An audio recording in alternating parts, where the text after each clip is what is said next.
kakeknya Suryo atau Mbah Parto ini nggak akan segan-segan menculik dan membunuh tentara Belanda pas ketika ada satu kesempatan. Beberapa hari setelah neneknya Suryo ini meninggal, Baman itu merasa ada sesuatu yang jahat yang ada di rumah itu, di rumah Mbah Parto ini. Pak Hadi dan Suryo ini ngelihat ternyata di situ ini pocong. Pocong, matanya itu merah, hancur pocong ini. Lemari itu ada yang nendang, blak, blak, blak, diiringi suara ketawa. Di seluruh rumah ini kedengaran suara orang ketawa.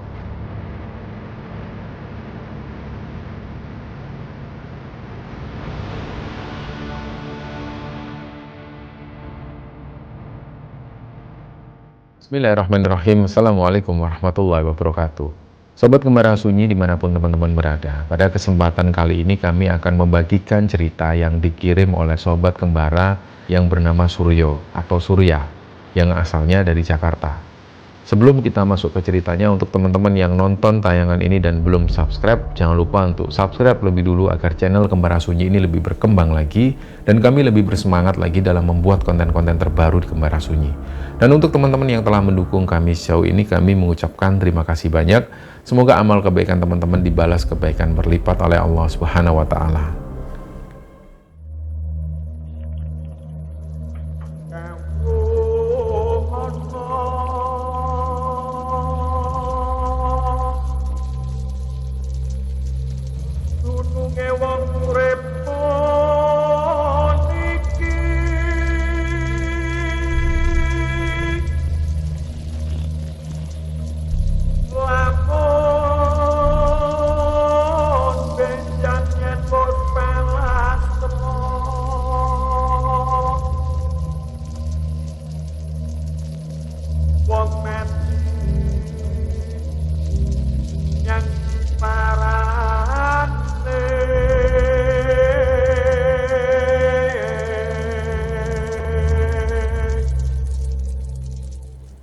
Cerita di episode kali ini teman-teman, cerita ini dibagikan oleh Sobat Gembara yang bernama Mas Suryo.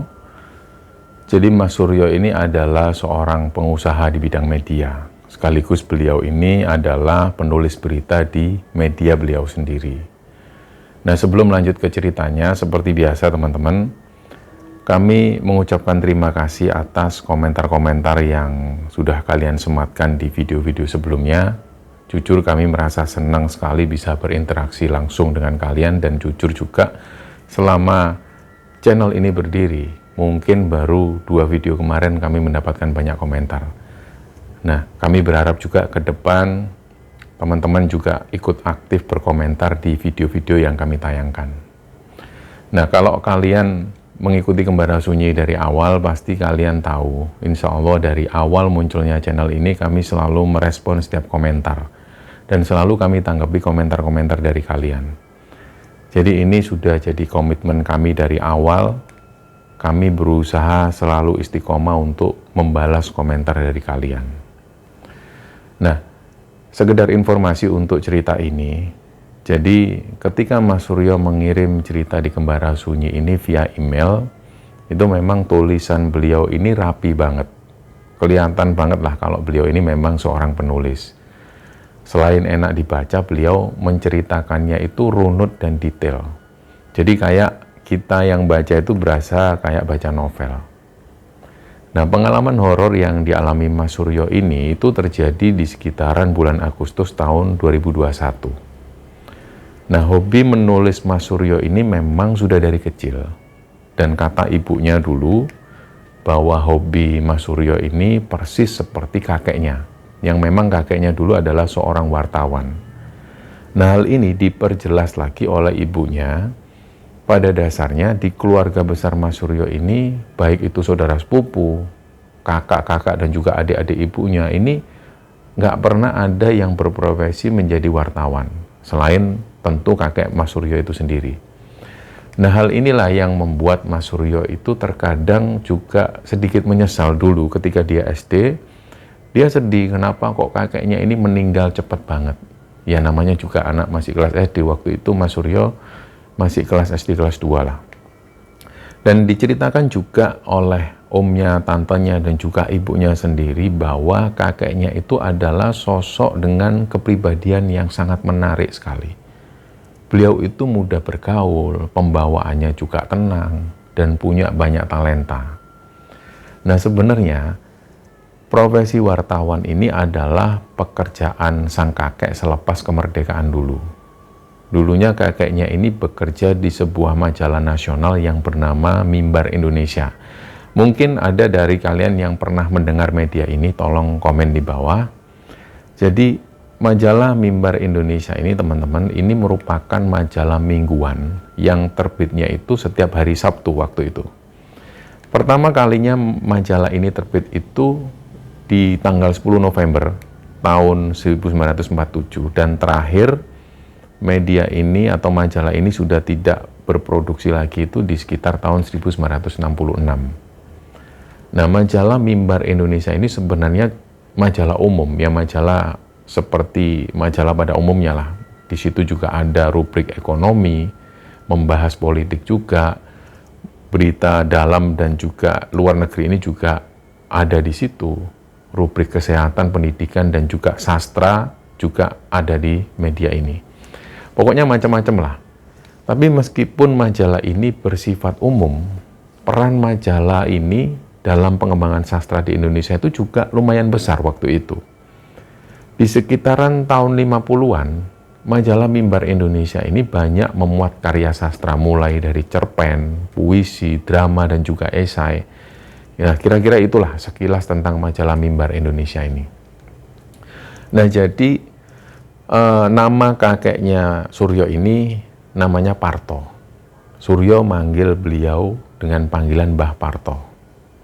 Selain Mbah Parto ini menjadi wartawan, Mbah Parto ini adalah kontraktor proyek pemerintahan Orde Lama dan juga beliau ini dikenal sebagai guru tinju.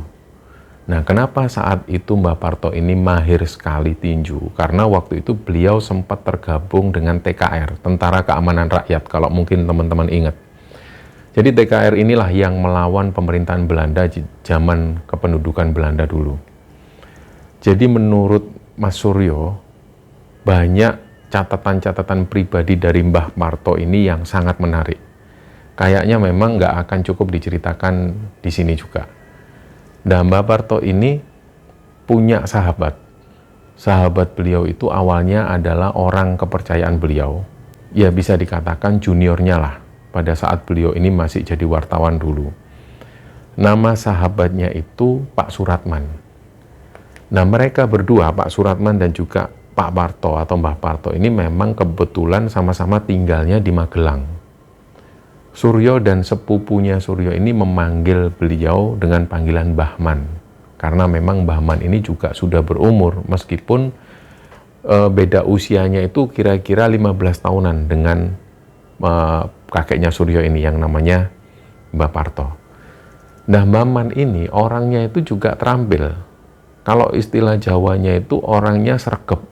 Apapun itu bisa dikerjakan. Jadi ketika ada pekerjaan apapun yang dikerjakan oleh Mbah Parto, Bahman ini pasti diajak. Dan Bahman itu selalu dibawa. Bahkan untuk pekerjaan yang memang nggak ada hubungannya sama sekali dengan kewartawanan. Ini mereka selalu kemana-mana ini selalu bareng. Hingga pada akhirnya di tahun 2004, Mbah Parto ini meninggal. Terlihat sekali waktu itu nggak hanya ibunya Suryo yang terpukul dengan kepergian Mbah Parto, tapi juga keluarga yang lain. Dan termasuk Suryo sendiri waktu itu ketika masih SD, dia benar-benar merasa kehilangan ketika Mbah Parto meninggal. Dan Bahman waktu itu juga terlihat sedih. Karena Bahman harus kehilangan sahabat sejatinya itu. Nah, orang-orang ini ngelihat Bahman itu sambil membayangkan. Pasti sedih banget rasanya ditinggal sahabat perjuangan beliau dari masa muda dulu. Mbah Parto dan Bahman ini memang sama-sama pernah jadi wartawan. Kemana-mana itu selalu bareng. Sampai pas waktu Bahman ini menikah, ya Mbah Parto ini yang naik ke panggung dan sempat ngasih pidato sedikit dan juga mendoakan untuk pernikahan Bahman. Jadi sangat dekat sekali. Dan Suryo sendiri juga merasa memang almarhum kakeknya itu sudah lebih dari sekedar sahabat bagi Bahman. Bisa dikatakan Mbah Parto ini sudah dianggap sebagai mentornya Mbah Man. Seiring berjalannya waktu, Suryo pun tumbuh dewasa dan dia kuliah di Eropa. Dan waktu itu dia sudah nggak pernah lagi pulang ke Indonesia selama kurang lebih 8 tahunan. Dan pada saat kembali lagi Suryo ke Indonesia di tahun 2018, Suryo ini mulai mendirikan medianya sendiri. Dan baru pada tahun 2019, Suryo baru bisa mudik dan bersilaturahmi dengan saudara-saudaranya di Magelang, termasuk dengan Mbah Man ini. Jadi waktu itu di lebaran hari kedua tahun 2019, Suryo sengaja berkunjung ke rumahnya Mbah Man. Rumah Mbah Man ini nggak begitu jauh dari rumah almarhum Mbah Parto. Ya kira-kira jaraknya sekitar 400 meter lah. Memang Mbah Man ini menurut Suryo orangnya itu sangat sederhana sekali. Beliau hidupnya itu nggak bermewah-mewahan. Dari dulu memang seperti itu. Rumah yang beliau tempati ini dari awal itu ditempati sampai saat itu dan nggak pernah pindah. Kira-kira rumah yang ditempati Mbah Man ini dari sekitar tahun 1950-an. Halaman rumahnya itu sederhana sekali. Pintu rumahnya itu pun juga masih pintu kayu. Tapi nggak tahu kenapa, meskipun rumah ini terbilang rumah tua, rumah Mbah Man ini sejuk banget. Pas Suryo dan sepupunya ini datang ke rumah Mbah Man, mereka waktu itu disambut cucunya Mbah Man, yang kurang lebih usia cucu Mbah Man ini sepantaran lah sama Suryo. Dan nggak lama kemudian Mbah Man ini keluar menyambut Suryo dan sepupunya itu, terus mereka ini pun salim, Suryo dan sepupunya itu, cium tangan ke Mbah Man. Jadi menarik memang, ya semoga adab cium tangan ini masih dilakukan oleh anak-anak sekarang, karena ini merupakan adab kepada orang yang lebih tua. Jadi membaca cerita ini pun sebenarnya itu ngerasa senang banget, masih ada anak muda yang masih salim ke orang tuanya. Dan mudah-mudahan generasi di bawah kita semua masih seperti itu. Ya mudah-mudahan jangan sampai hilang lah. Nah singkatnya waktu itu mereka ini disuguhi kue lebaran dan juga teh hangat. Mbah Man itu kelihatan senang banget dengan kunjungan Suryo waktu itu. Terus mereka mulai cerita-cerita. Jadi sampai pada akhirnya Suryo ini cerita pengalamannya ketika sekolah di Eropa. Dan Suryo juga sempat cerita bahwa Suryo ini baru saja mendirikan sebuah media. Meskipun media itu masih di level startup. Mbah Man pas dengar cerita Suryo ini, wajahnya itu langsung kelihatan sumringah dan kelihatan banget matanya itu berkaca-kaca. Sambil Mbah Man karena posisinya duduknya waktu itu dekat sekali dengan Suryo, Mbah Man ini bilang sambil ngelus-ngelus kepalanya Suryo, wah yo iki putune Pak Parto, yo iki tenan ngikuti jejaknya kakeknya yo. Sambil tangan Mbah Man itu ngusap-ngusap kepalanya Parto. Terus Mbah Man ini tiba-tiba ngomong seperti ini, aku ini kangen banget sama kakekmu. Masih sering aku itu baca-baca berita yang dulu pernah ditulis Mas Parto. Sekarang kalau kayak gini, kalau kamu punya media, lah aku bisa baca cerita yang ditulis cucunya. Sambil beliau itu tersenyum. Nah Suryo juga bilang ke Mbah Man, Mbah, kalau sekiranya di waktu yang akan datang, saya pas kebetulan berkunjung ke Magelang, boleh nggak Mbah, saya nginep di sini di rumah Mbah Man. Saya mau nimba ilmu, sekalian mengenang masa lalu Mbah Parto. Terus Mbah Man itu langsung senang, tentu senang banget. Dan Mbah Man ngomong, boleh, ayo kapan itu rencananya. Dan apalagi waktu itu Mbah Man ini cuma tinggal bersama istrinya di rumah itu, karena anak dan cucunya Mbah Man ini sudah tinggal di rumahnya masing-masing dan kebanyakan sudah di luar kota Magelang. Dan mereka semua biasanya pulang ke Magelang itu pada saat lebaran. Nah singkatnya setelah obrolan itu, Suryo ini pun pamit dan beberapa hari kemudian Suryo balik lagi ke Jakarta. Dan dari situ Suryo beraktivitas seperti biasa, berusaha membesarkan medianya itu. Dan tahun 2021, Suryo dapat kabar bahwa neneknya meninggal dunia. Suryo ini langsung bersama ibunya langsung menuju ke Magelang untuk melayat ke rumah neneknya. Sesampainya di rumah neneknya di Magelang itu, Suryo dan ibunya ini disambut Mbah Man. Ternyata sudah ada Mbah Man di sana. Nah, di situ juga ada 2 orang anak Mbah Man. Jadi memang Mbah Man ini sengaja minta 2 orang anaknya untuk datang ke Magelang untuk membantu mengurusi urusan kematian dari neneknya Suryo ini. Misalnya untuk urusan surat-surat, pemandian jenazah, pemakaman, dan lain sebagainya. Mereka 2 anak Mbah Man ini padahal tinggalnya itu di Bali. Nah, memang keluarga Suryo dan keluarga Mbah Man ini sudah kayak keluarga sendirilah. Waktu itu Suryo dan ibunya yang kebetulan datang lebih dulu, ngelihat hal ini, itu mereka itu ngerasa terharu. Sampai begininya ya Mbah Man ya, sampai menghubungi anaknya yang di Bali datang ke sana untuk bantu ngurusi jenazah dari neneknya. Nah, singkatnya proses pemakaman neneknya Suryo ini pun berlangsung dengan lancar dan mereka kembali ke rumah almarhum Mbah Parto ini. Mereka melaksanakan tahlilan. Jadi waktu itu Suryo dan ibunya dan juga saudara yang lain ini nginep di rumah itu sampai tahlilan hari ke-7. Dan Mbah Man dan istrinya dan juga 2 orang anaknya ini juga ikut selama tahlilan 7 hari itu, mereka aktif juga di sana. Nah, setelah semua tamu ini pulang dari rumah almarhum Mbah Parto itu, Mbah Man ini singgah cukup lama. Mereka membantu Suryo dan ibunya berkemas dan juga berberes-beres. Pada satu kesempatan, Suryo ini pas asik lagi santai ngerokok di teras sambil baca-baca koleksi bukunya Mbah Parto. Tiba-tiba Mbah Man ini datang menghampiri Suryo, terus Mbah Man ini bawa 2 gelas kopi panas dan mereka berdua duduk sebelahan. Mulailah mereka ngobrol sambil ngerokok dan menikmati kopi. Nah, di situ Mbah Man mulai cerita dari awal bagaimana ketika Mbah Man mengenal Mbah Parto secara baik dan juga neneknya Suryo itu. Mbah Man juga cerita bahwa mendiang neneknya Suryo ini juga sering membantu istrinya Mbah Man bertani di ladang. Sampai akhirnya Mbah Man cerita mengenai almarhum kakeknya Suryo yang bernama Mbah Parto ini.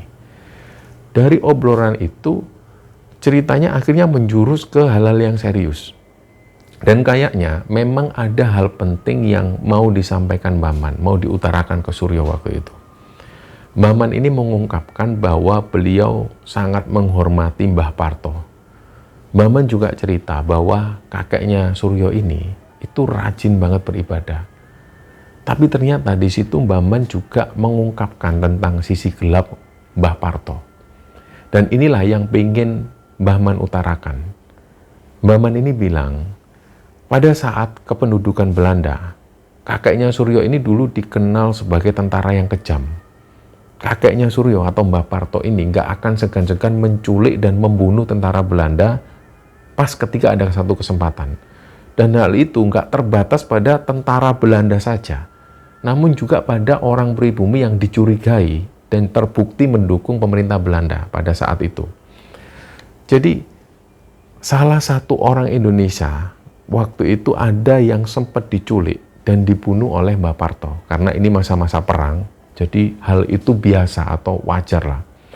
Salah satu orang yang diculik Mbah Parto waktu itu adalah anggota keluarga dari Pak Wagiman, di mana ayah dari Pak Wagiman adalah korban yang diculik oleh batalion Mbah Parto pada saat itu. Nah, usut punya usut, setelah kemerdekaan, keluarga Pak Wagiman ini sepertinya menyimpan dendam kepada Mbah Parto. Nah, pada satu kesempatan, Mbah Parto ini sempat jadi investigator forensik kasus pengadaan gardu listrik di Magelang. Di mana saat itu Pak Wagiman ini terbukti melakukan korupsi dalam proyek pengadaan gardu listrik tersebut. Dan waktu itu berita tentang korupsi ini pun dirilis di majalah Mimbar Indonesia, tempat Mbah Parto bekerja dulu. Nah, judul beritanya inilah yang membuat Pak Wagiman ini murka. Beliau marah betul ketika membaca tulisan dari Mbah Parto. Kalau nggak salah waktu itu judulnya anak keturunan pendukung Belanda terbukti korupsi di depan hidung Presiden Soekarno. Kira-kira judulnya memang benar-benar sangat provokatif lah waktu itu. Akhirnya Pak Wagiman ini dijatuhi kurungan penjara. Nah, selepas dari penjara, Pak Wagiman ini sulit untuk membalaskan dendamnya kepada Mbah Parto.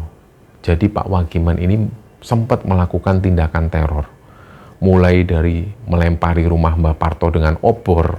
Pernah juga Mbah Parto ini hampir tertabrak mobil yang dikendarai oleh Pak Wagiman, tapi alhamdulillahnya Mbah Parto masih dilindungi Allah Subhanahu wa Ta'ala waktu itu.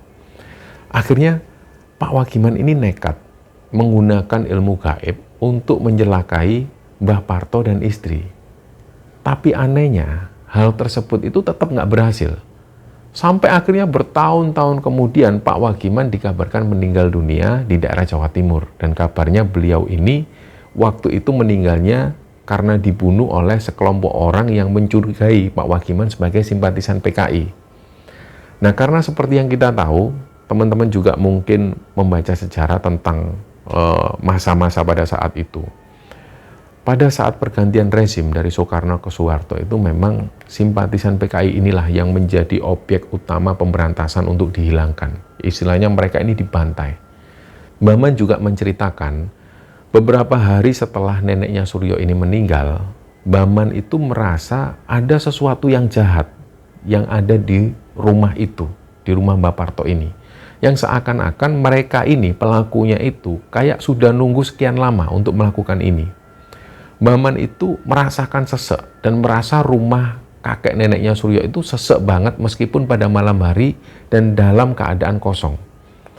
Meskipun rumah ini sudah tidak ada penghuninya, tapi memang kalau ada orang yang ke sana, terutama Mbah Man ini, beliau selalu merasa sesek, kayak benar-benar banyak orang ya yang tinggal di sana. Nah, inilah yang membuat Mbah Man ini curiga, ini ada apa? Nah, menurut Suryo, memang Mbah Man itu punya kemampuan yang seperti ini. Nah, kenapa Mbah Man bisa punya kemampuan yang seperti ini? Suryo merasa karena Mbah Man ini adalah seorang dengan kepribadian yang sangat alim sekali. Beliau sangat menjaga betul sholat 5 waktu, bahkan beliau juga rutin mendirikan sholat malam. Persislah seperti Mbah Parto, mbahnya Suryo itu. Beliau juga tidak luput untuk menjalankan puasa Senin Kemis. Dan beliau selalu tidak lepas dari zikir, dan yang selalu diutamakan oleh Mbah Man itu beliau memang selalu berzakat dan juga sedekah ke orang-orang yang ada di sekitarnya. Nah, di situ kemudian Suryo ini berpikir, ya pantas saja kalau Mbah Man diberi kelebihan seperti ini oleh Allah karena Mbah Man memang orangnya seperti itu. Nah, terus dari situ Mbah Man melanjutkan ceritanya lagi. Mbah Man ini sempat bilang ke Suryo, aku ini kok curiga ya mas, dendam Pak Wagiman itu masih ada sampai sekarang. Terlebih ketika pas nenekmu itu meninggal. Karena kita semua juga paham loh mas, nenekmu ini orang baik, orangnya tulus. Dari kebaikan dan ketulusannya ini yang menetralisir sesuatu yang buruk di rumah. Jadi dari situlah ketika masih ada neneknya tinggal di sana, ini serangan-serangan gaib itu bisa dikatakan mendal atau mantul, tidak bisa masuk ke rumah kakek dan neneknya Mas Suryo. Tapi setelah neneknya Suryo ini meninggal, rumah ini kosong, barulah serangan-serangan ini masuk lagi, dan mereka, pelaku-pelakunya itu menyerang anak dan keturunan dari Mbah Parto. Ini kata Mbah Man. Dari situ Mas Suryo ini akhirnya menangkap maksud dari Mbah Man. Mbah Man ini mengisyaratkan pada semua anak turun Mbah Parto untuk terus berhati-hati dan supaya mereka semua melakukan hal-hal baik, terutama ketika ada di rumah almarhum Mbah Parto. Nah, singkat cerita, beberapa bulan kemudian ibunya Suryo ini minta tolong ke Suryo untuk ngecek rumah almarhum Mbah Parto. Waktu itu posisi Suryo ini sudah ada di Jakarta. Dia sudah kerja dan meliput berita-berita, terutama berita tentang olahraga. Jadi ketika ibunya minta tolong kepada Suryo supaya ngecek rumah almarhum Mbah Parto, kebetulan Suryo ini ada liputan waktu itu ke Jogja, tepatnya di daerah Sleman. Ada pertandingan sepak bola di sana. Nah, Suryo sudah berpikir sekalian setelah meliput pertandingan bola ini, dia akan mampir ke rumah almarhum kakeknya itu. Akhirnya Suryo pun berangkat ke Jakarta. Sekitar jam 8 pagi dia naik kereta, sampai Jogja itu sekitar jam 5 sore. Suryo langsung liputan di daerah Sleman. Sampai akhirnya sekitar jam 10 malam, Suryo baru selesai liputan karena memang waktu itu pertandingannya ini berjalan sengit. Dan dia harus mewawancarai beberapa supporter dan pemain, juga beberapa staf. Dan waktu itu membutuhkan waktu yang cukup lama. Nah, singkatnya, Suryo ini naik bis menuju ke Magelang. Sekitar jam setengah 12 malam waktu itu, Suryo datang di rumah tersebut, memang rumahnya sepi. Nah, malam itu, orang yang biasa berjaga di kediaman almarhum Mbah Parto ini, yang namanya Mas Karsim itu, beliau memang sedang pulang kampung ke Purwokerto. Karena katanya beliau sedang menghadiri wisuda anaknya. Malam itu memang kelihatan sepi, rumah ini nggak ada aktivitas sama sekali. Suryo pun masuk ke rumah Mbah Parto dari pintu belakang atau pintu garasi. Karena pintu depan itu kuncinya dibawa Mas Karsim. Nah, pintu belakang ini lokasinya itu bersebelahan dengan gang atau lorong, tempat biasa Mas Karsim ini istirahat di sana. Pas mau masuk rumah, Suryo ini dengar ada suara orang berdehem.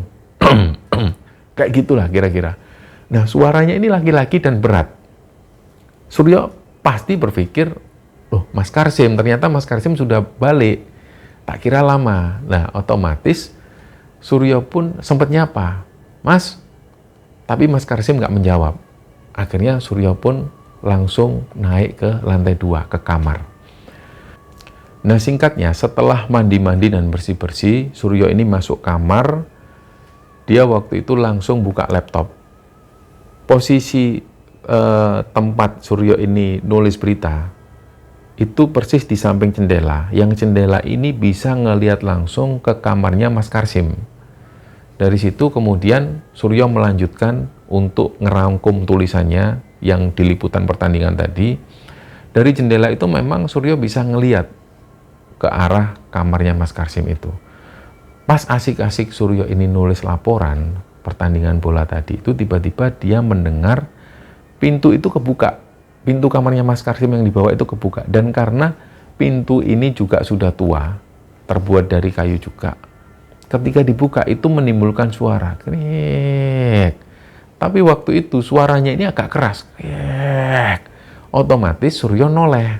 Dia sama sekali nggak punya pikiran apapun karena dia berpikir Mas Suryo ada di sana. Nah, dia pun nyapa, Mas, selamat yo wisudanya anaknya. Sorry aku nggak bisa nemenin.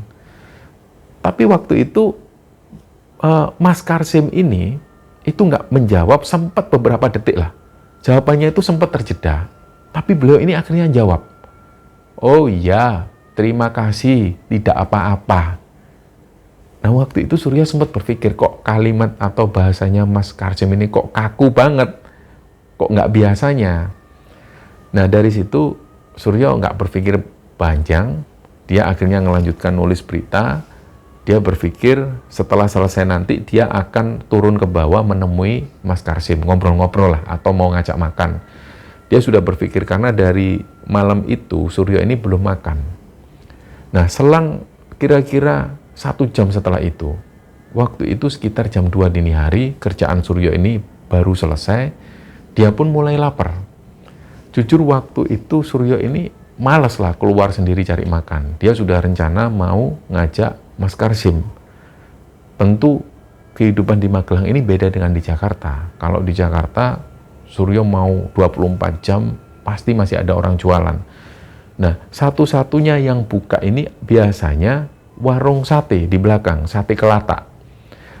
Waktu itu sebenarnya Suryo nggak mau makan sate Kelata karena dia bosan. Dia berusaha dulu cari makanan online. Ternyata nggak ada satupun yang buka. Akhirnya terpaksalah Suryo turun, mau nggak mau dia harus makan sate di belakang. Kalau sate ini pasti masih buka, biasanya sampai jam 3 dini hari buka. Nah, ketika Mas Suryo ini turun, dia menemui Mas Karsim. Ternyata lampu kamar dari Mas Karsim ini, lampunya itu mati. Terus pintu kamarnya itu juga tertutup dan dalam keadaan digembok. Heranlah waktu itu Suryo, perasaan tadi kebuka. Terus ketika Suryo mengabaikan, dia fokus nulis lagi, dia nggak tahu kapan pintu ini ketutup. Dia berpikir Mas Karsim ini kemana? Ah, mungkin di dalam. Terus dia ngelihat di bawah. Biasanya Mas Karsim itu selalu naruh sandal atau sepatunya itu di luar. Tapi waktu itu sandal dan juga sepatu Mas Karsim ini nggak ada. Nah, Suryo tetap berpikir positif lagi. Oh, tadi sempat hujan. hujan ini sempat turun sebentar. Mungkin Mas Karsim memasukkan sandalnya ke dalam kamar. Dia sempat berpikir seperti itu. Akhirnya dipanggil lah dari luar. Mas Karsim, temenin aku Mas, cari makan Mas di luar, ke satenya Pak Hadi. Nah, nggak ada jawaban. Diketuklah pintunya. Mas, ayo Mas, ke Pak Hadi Mas, makan sate. Nah, yang jual sate ini namanya Pak Hadi dan sudah langganan, dan juga Pak Hadi ini kenal dengan Mas Karsim dan juga almarhum dari Mbak Parto dan juga neneknya. Ternyata waktu itu nggak keluar-keluar Mas Karsim.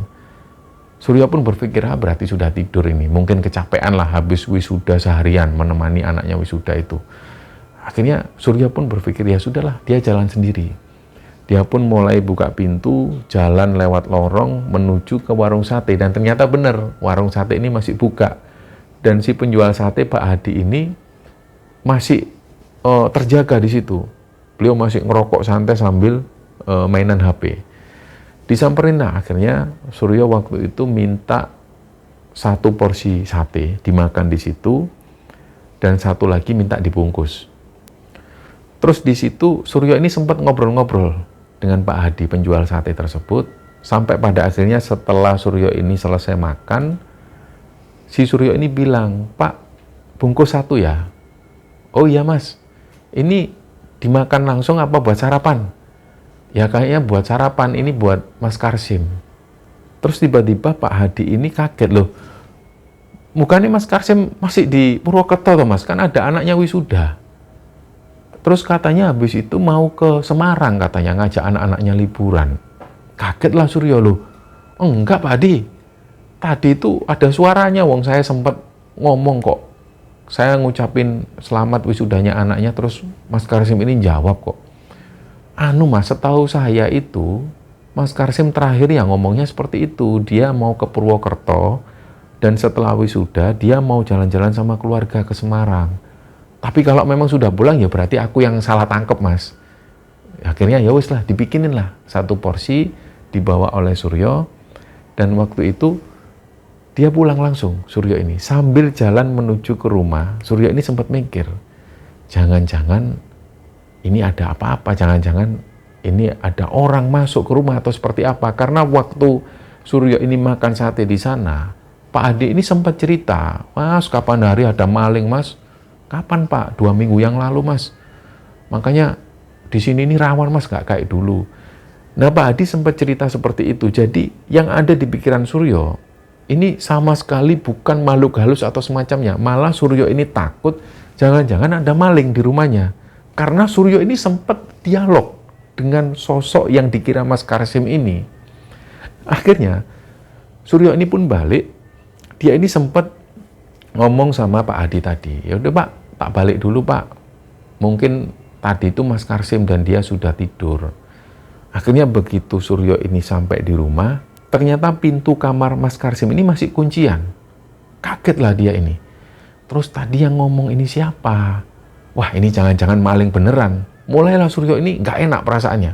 Akhirnya sate ini belum dibawa masuk, dia balik lagi ke warungnya Pak Hadi. Pak, sampean kan tadi bilang 2 minggu yang lalu katanya ada maling. Iya Mas, kenapa Mas? Pak, jujur ya Pak, saya ini curiga. Ini kayaknya memang Mas Karsim ini belum datang deh. Karena sandalnya dan sepatunya itu nggak ada di luar.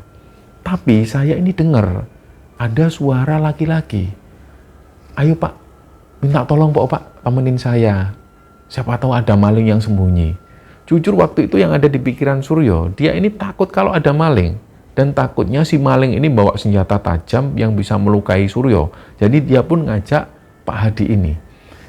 Pas kebetulan waktu itu, Pak Hadi ini langsung bangunkan anaknya yang namanya Rizky. Dia cukup dewasa waktu itu, dibangunkanlah. Riz, ayo melu. Ayo nang omahe Mas Suryo, Mbah Parto. Jare ono maling. Langsunglah bergegas. Namanya Rizky ini anak muda.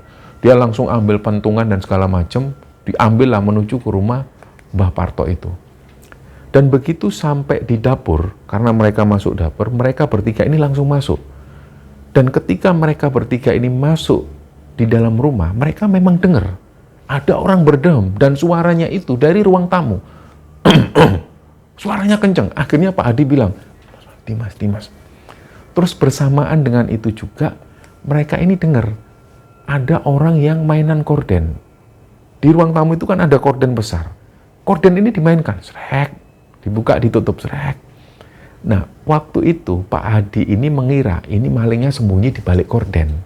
Terus dia ini bisik-bisik, mas, sudah mas, telepon polisi aja. Waduh Pak, HP saya di lantai 2. Ya wis, Ki, dia bilang ke anaknya, Ki, kamu keluar telepon polisi. Yakin aku ini maling, fix ini maling. Akhirnya waktu itu, karena mereka posisinya di dapur, mereka cari apapun yang bisa dijadikan senjata. Pak Hadi ini ambil pisau. Waktu itu Suryo ambil alat seadanya yang tajam, diambillah semua buat senjata. Terus mereka pelan-pelan mendekat ke jendela yang ada kordennya itu. Waktu itu Rizky ini sudah keluar, mungkin si Rizky ini sudah telepon polisi. Begitu mereka dekat ke gorden, Suryo dan Pak Hadi ini, langsunglah di situ Pak Hadi ini ngomong, mas, sampean keluar aja. Sudahlah, aku nggak akan mukuli maling ini. Kita selesaikan kekeluargaan. Sampean keluar aja. Nah, sosok yang mereka kira ini maling, ternyata pas waktu Pak Hadi ngomong seperti itu, di balik gorden ini, dia ini ketawa. Suaranya itu mendesis kayak ular, tapi berat banget. Suryo ini langsung kaget, merinding banget. Tiba-tiba merinding. Nah, anehnya waktu itu, sosok yang ada di balik korden ini, dia bilang, aku nggak tertarik sama kalian. Itu cucunya Pak Parto aja yang bawa sini. Nah, Pak Hadi ini langsung benar-benar jengkel. Dia langsung mendekati gorden ini dibuka. Dan disinilah Suryo itu merasa antara percaya nggak percaya. Pak Hadi dan Suryo ini ngelihat ternyata di situ ini pocong. Pocong, matanya itu merah, hancur pocong ini. Nah, si pocong ini akhirnya terus ketawa. Sampai benar-benar waktu itu Pak Hadi dan Suryo ini sempat tercengang beberapa waktu. Dan akhirnya mereka ini pun keluar sambil berlarian.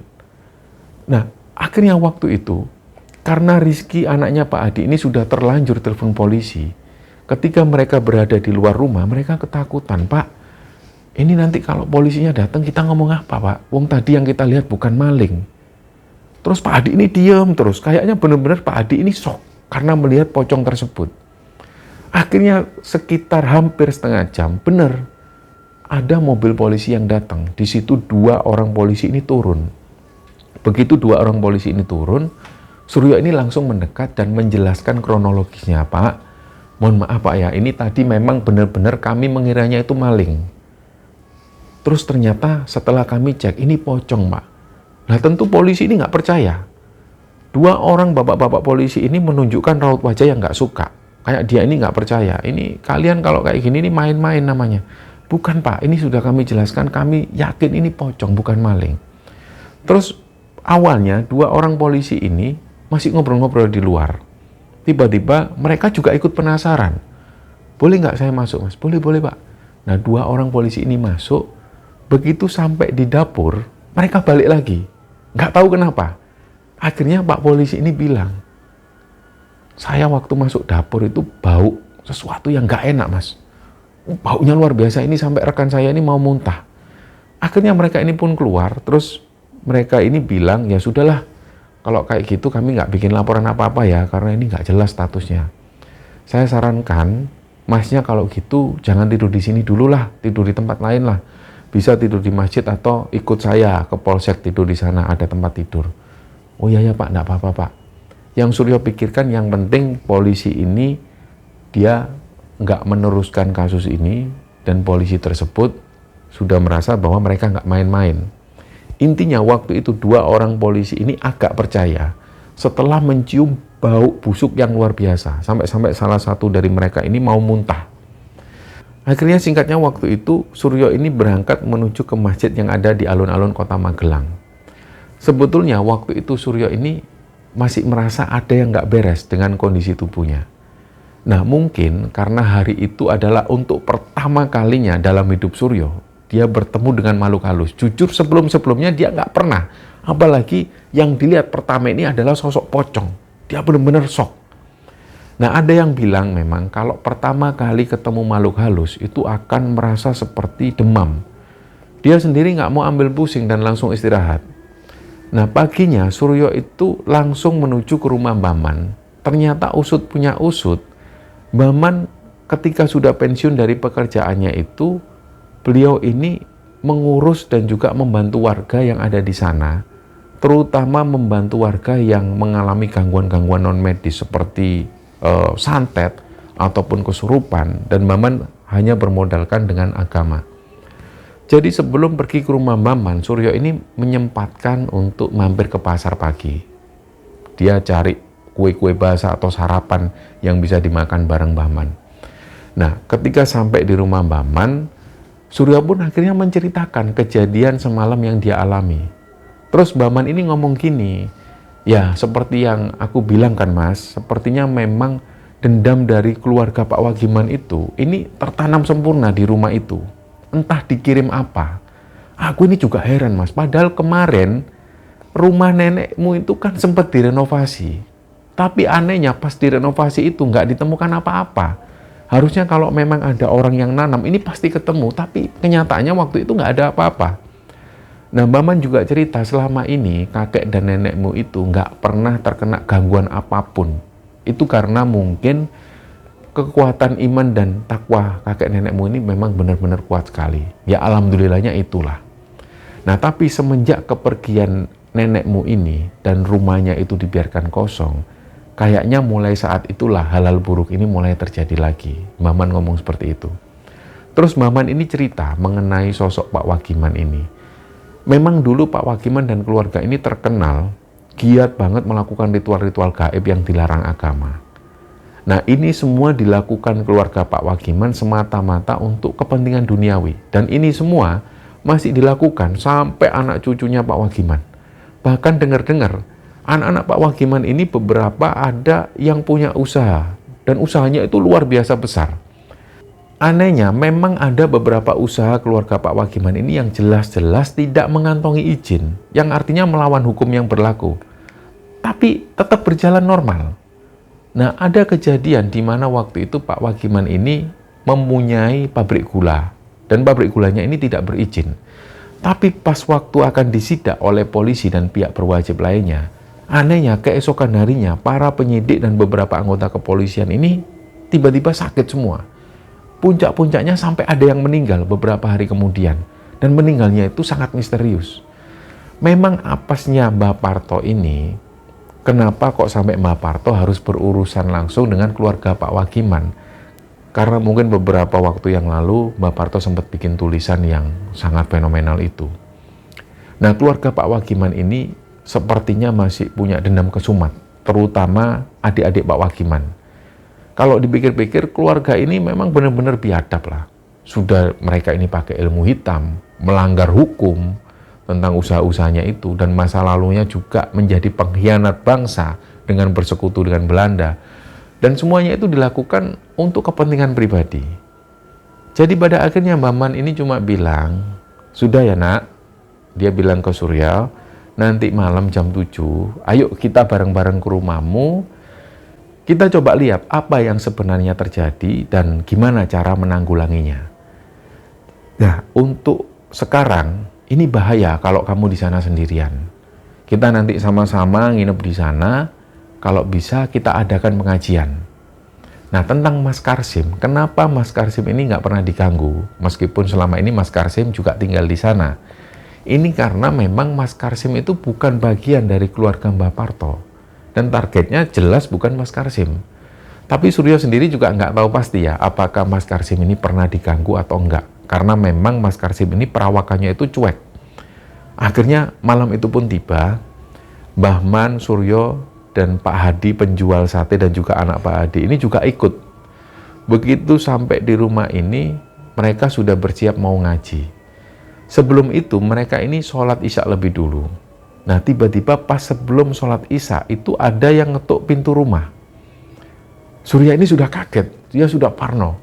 Ternyata pas dibuka pintunya, ada beberapa anak-anak yang cukup dewasa semua, mereka ini pakai busana takwo.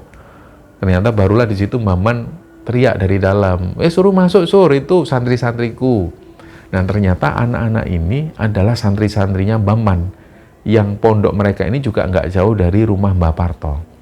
Dan belakangan Surya ini juga baru tahu ternyata Mbah Man ini itu memang juga punya pondok pesantren meskipun kecil-kecilan.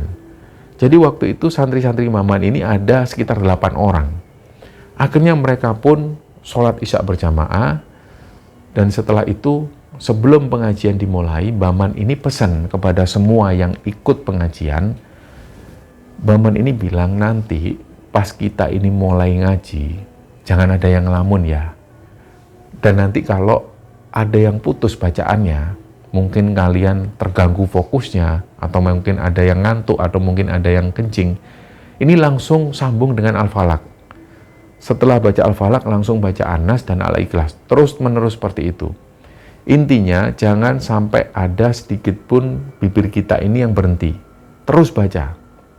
Dan Mbah Man juga menegaskan kenapa tadi mereka tidak dibolehkan untuk ke kamar mandi. Mbah Man sempat pesan bahwa kalau kalian nggak fokus atau mungkin pengen kencing, suruh baca itu. Nah, sebelum mereka nanti kebelet kencing atau yang lainnya, mereka disuruh kencing lebih dulu, atau yang kalau mau buang air besar silakan lebih dulu supaya nantinya tidak terganggu. Akhirnya mereka ambil kopi dan minuman-minuman lainnya, makanan-makanan itu diletakkan di sana. Setelah mereka makan-makan, akhirnya dimulailah pengajian ini. Awalnya itu biasa saja, tapi di tengah-tengah pengajian Surya ini tiba-tiba ngerasa ngantuk yang luar biasa. Padahal Surya ini tidurnya cukup. Surya ini biasa, tidur sampai dini hari itu biasa. Tapi hari itu, malam itu, dia ini ngantuk banget dan pundaknya itu kerasa berat. Jadi sesaat sebelum Surya ini ketiduran, dia itu sempat sudah terkantuk-kantuk. Tiba-tiba salah satu santri yang ada persis di samping Surya ini teriak, Allahu Akbar, sambil nepuk pundaknya Surya. Otomatis Surya kaget. Terus dia juga lupa, dia ini baca Qur'annya itu dari mana. Akhirnya dia ingat kata-kata Mbah Man, kalau lupa baca aja Al-Ikhlas, Al-Falaq, An-Nas. Dia akhirnya baca itu, terus dibaca. Nggak lama setelah itu Surya ini dengar ada suara benda jatuh dari dapur. Buandang, itu kenceng banget. Nggak tahu entah ini wajan atau panci, yang jelas suaranya itu kenceng banget, kayak ada yang sengaja banting. Otomatis Surya ini noleh ke arah dapur, tapi pundaknya itu ditepuk lagi sama santri yang ada di sebelahnya. Intinya waktu itu Surya disuruh fokus. Nah, disinilah keanehan-keanehan itu mulai terjadi. Awalnya sayup-sayup mereka mendengar ada suara orang yang ngobrol dan ketawa-ketawa. Dan ketawa mereka itu kayak ngece. Wah, ketawanya ngece banget. Jadi seluruh ruangan ini terdengar menggema. Intinya ketawa mereka itu menertawakan mereka semua yang lagi ngaji. Dan ini sumber suaranya itu dari arah belakang. Terus suara ini pindah, jadi kayak merambat. Dari belakang menuju ke garasi, terus menjalar menuju ke ruang makan. Sampai akhirnya ke ruang tamu di tempat di mana mereka itu ngaji. Dan suaranya itu aneh, nggak kelihatan wujudnya, tapi suaranya menggema ke seluruh ruangan. Seakan-akan tembok itu mengeluarkan suara. Surya waktu itu juga sadar, orang-orang yang lagi ngaji ini tiba-tiba suara mereka itu dikeraskan. Kayak mereka ini sengaja mengeraskan suara mereka, dan mereka sebenarnya tahu kalau memang suara ini sudah muncul.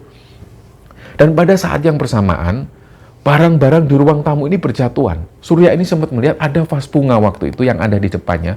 Ini tiba-tiba jatuh, dan benar-benar kayak ada yang menjatuhkan. Dan dari situ, gak selesai sampai di sana, Surya dan orang-orang yang ada di sana ini dengar lemari itu ada yang nendang. Bak, bak, bak. Diiringi suara ketawa. Di seluruh rumah ini kedengaran suara orang ketawa. Dan gak lama setelah itu lampu-lampu yang ada di sana ini tiba-tiba mati, nyala sendiri mati, tiba-tiba meredup.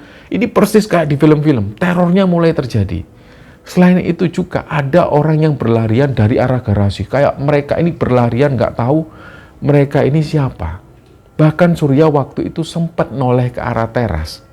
Karena Surya ini menghadap ke arah luar. Surya di situ ngelihat ke arah luar. Dia bisa ngelihat ke arah jalan raya. Nah, waktu itu Surya ini ngelihat ada satu orang yang jalan. Beliau ini kayaknya tukang parkir. Tukang parkir mungkin baru selesai kerja beliau ini. Pas si tukang parkir ini jalan persis di depan rumah Mbah Parto. Si tukang parkir ini sempat noleh ke arah rumah Mbah Parto. Tiba-tiba dia itu kayak ngelihat sesuatu dan si tukang parkir ini lari. Dan Surya melihat adegan itu. Akhirnya dari situ Surya ini memejamkan suara lagi karena dia mendengar ada suara geraman. Suaranya keras banget. Sampai waktu itu Surya langsung buka mata. Di sudut mata itu dia bisa ngelihat ada sosok yang jongkok persis di belakang Surya.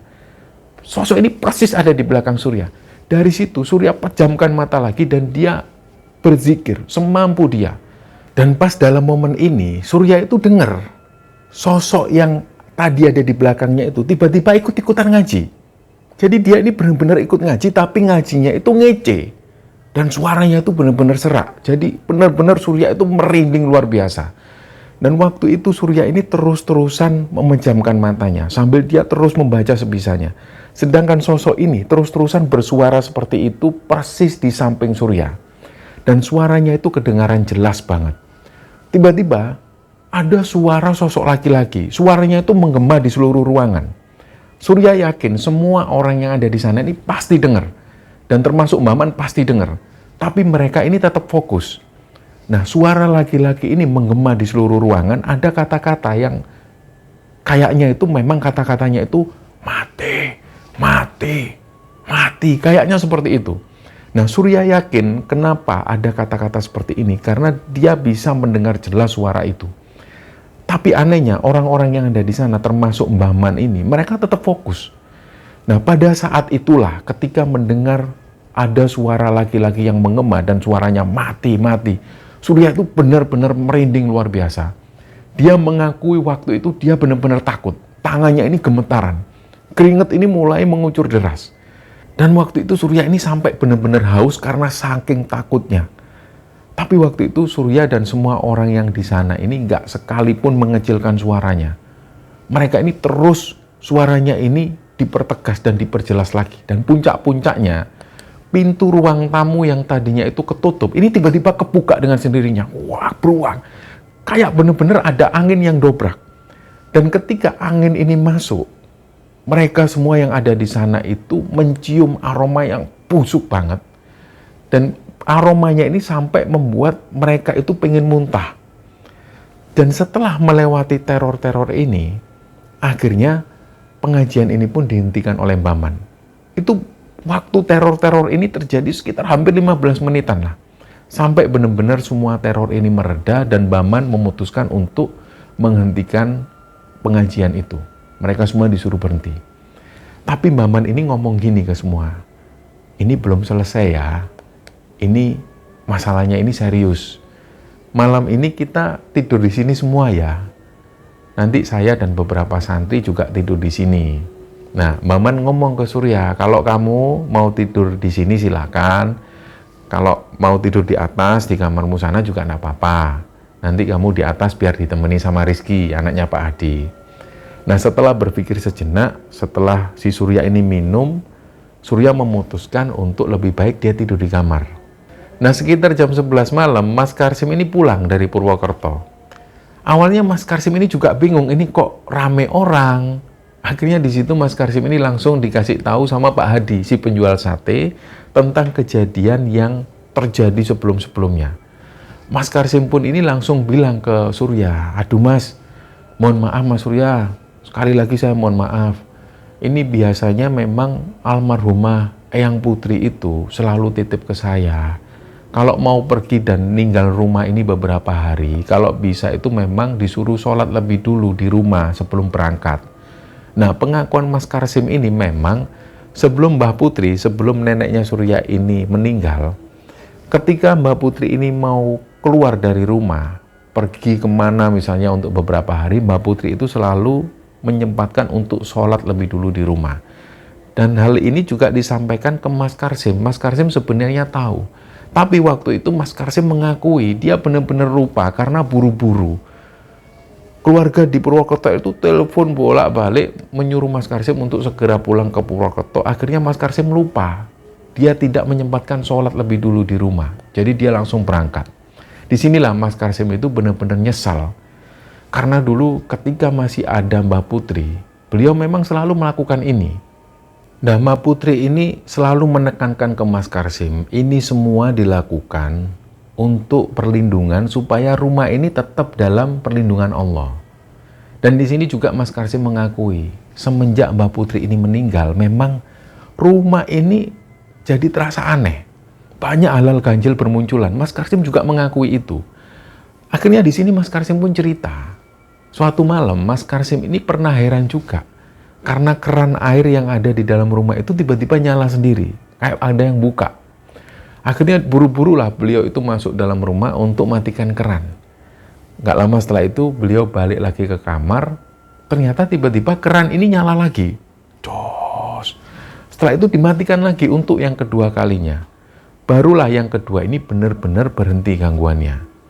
Dan ternyata nggak lama setelah kejadian keran air yang nyala sendiri ini, Mas Karsim itu juga pernah dengar ada suara perempuan nangis di dalam rumah.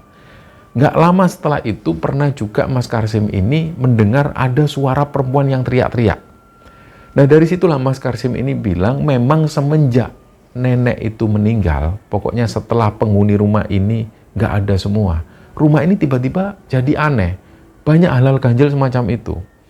Pernah juga pada suatu ketika Mas Karsim ini ngajak keluarganya di rumah. Dari Purwokerto diajak ke sana dan beliau ini waktu itu masih punya anak yang masih kecil. Tiba-tiba anaknya ini nangis terus tanpa sebab. Dan sampai pada akhirnya anaknya ini sakit, demam tinggi. Setelah itu akhirnya dibawalah anaknya ini ke rumah sakit. Dan ternyata setelah sampai rumah sakit anaknya ini nggak mengalami apapun. Singkatnya, beberapa hari setelah itu anaknya Mas Karsim ini masih mengalami demam tinggi dan pada akhirnya dia ini bisa sembuh setelah dapat suwuk dari seorang kiai. Jadi sang kiai ini meniupkan air di dalam gelas kemudian diminumkan ke anaknya. Nggak sampai lama anaknya ini pun akhirnya demamnya ini turun. Menurut orang-orang dulu ini sawan. Nah singkatnya setelah cerita-cerita itu akhirnya malam itu mereka pun semua istirahat. Di kamar tamu yang ditempati Suryo itu ada 2 tempat tidur. Yang satu ini dekat pintu, satu lagi dekat jendela. Jujur karena Surya waktu itu masih sangat shock dengan kejadian yang dia alami. Akhirnya Surya ini nggak bisa tidur nyenyak. Sedangkan waktu itu Surya ngelihat si Rizky yang menemani dia di dalam kamar ini sudah tidur.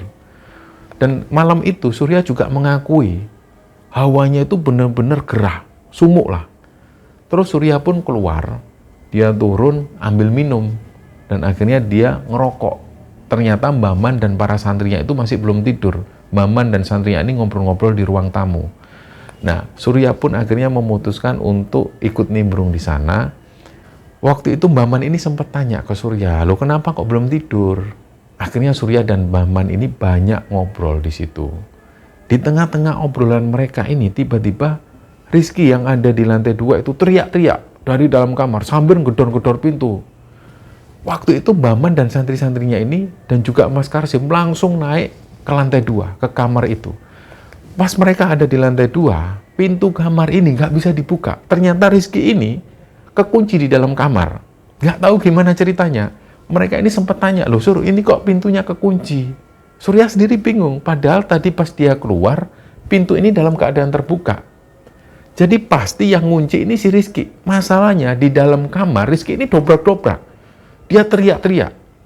Mereka yang ada di sana itu juga heran. Akhirnya setelah didobrak beberapa kali, pintu ini akhirnya jebol. Dan Rizky waktu itu posisinya itu ada di belakang pintu. Jadi ketika orang-orang ini dobrak pintu tersebut dengan kaki mereka, dengan badan mereka, ketika pintu ini berhasil didobrak, otomatis daun pintunya itu mengenai kepalanya Rizky. Duak.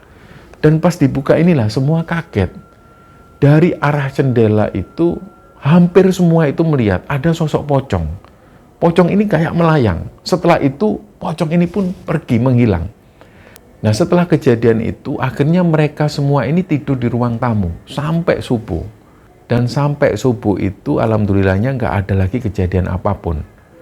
Nah paginya Mbah Man ini cerita bahwa insya Allah doa-doa yang dibacakan pada saat pengajian malam itu ini sudah masuk dalam rumah. Paling tidak mereka ini sudah berhasil mengeluarkan sosok-sosok yang bertengger di dalam rumah itu.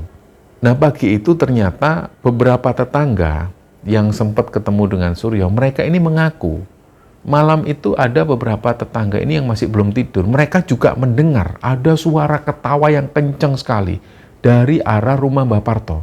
Ternyata suara ini nggak hanya didengar mereka yang ngaji di dalam rumah Mbah Parto, ternyata tetangga-tetangga juga mendengar suara itu. Nah, singkatnya Mbah Man ini pesan ke Suryo supaya Suryo ini pulang saja dulu ke Jakarta, jangan di Magelang. Suryo sempat cerita hal ini ke ibunya, dan tentu ibunya itu juga kaget dengan cerita dari Suryo. Kenapa kok rumah Bakung jadi kayak gitu? Nah, Mbah Man waktu itu juga bilang, sudahlah Mas Suryo pulang aja ke Jakarta, biar urusan ini selanjutnya Mbah Man yang selesaikan. Selanjutnya Mbah Man ini juga bilang, ini semua dilakukan Mbah Man itu sebagai bentuk terima kasih kepada almarhum Mbah Parto. Nah, sekitar 2,5 tahun setelah kejadian itu, Surya dan keluarga ini memang nggak pernah lagi ke Magelang. Mereka itu cuma melewati Sawangan untuk nyekar ke makam kakek dan neneknya sebelum bulan puasa. Dan biasanya setelah nyekar itu, mereka itu melanjutkan nginep di Solo atau di Klaten, tempat saudara dari keluarga Surya. Jadi mereka nggak sempat main ke Magelang. Mbah Man sendiri yang menyarankan supaya mereka keluarga Surya ini nggak usah pulang dulu ke Magelang. Tapi beberapa waktu setelah itu, Mbah Man ini sempat nelpon mereka untuk supaya menemui Mbah Man di Magelang. Rencananya bulan Juli besok ini, teman-teman, Surya dan keluarga besarnya serta sepupu-sepupunya itu akan ke Magelang bareng-bareng menemui Mbah Man. Jadi sebenarnya cerita ini belum selesai. Sampai cerita ini dibagikan Surya di Kembara Sunyi, Surya sendiri belum tahu ada update info apa lagi dari Mbah Man, karena mereka akan ketemu lagi dengan Mbah Man itu di bulan Juli besok. Nah, Surya ini mengaku juga, selama hampir 30 tahun hidupnya, Surya ini nggak pernah mengalami hal-hal mistis maupun hal ganjil. Dan kisah yang diceritakan Surya ini merupakan pengalaman Surya pertama bertemu dengan sosok-sosok astral. Dan kebetulan sekali lagi, hal ini berhubungan dengan kisah keluarganya, yaitu almarhum kakek dan neneknya. Nah, inilah cerita yang dibagikan Surya kepada Kembara Sunyi, teman-teman. Dan semoga kisah Mas Surya yang belum tuntas ini bisa kita ambil hikmah dan bisa kita ambil pelajaran di dalamnya. Dan semoga ke depan setelah Mas Surya bertemu dengan Mbah Man dan ketika dapat info terbaru dari Maman, Mas Surya bisa menceritakan ceritanya lagi di Kembara Sunyi. Mohon maaf kalau ada salah-salah kata. Wassalamualaikum warahmatullahi wabarakatuh.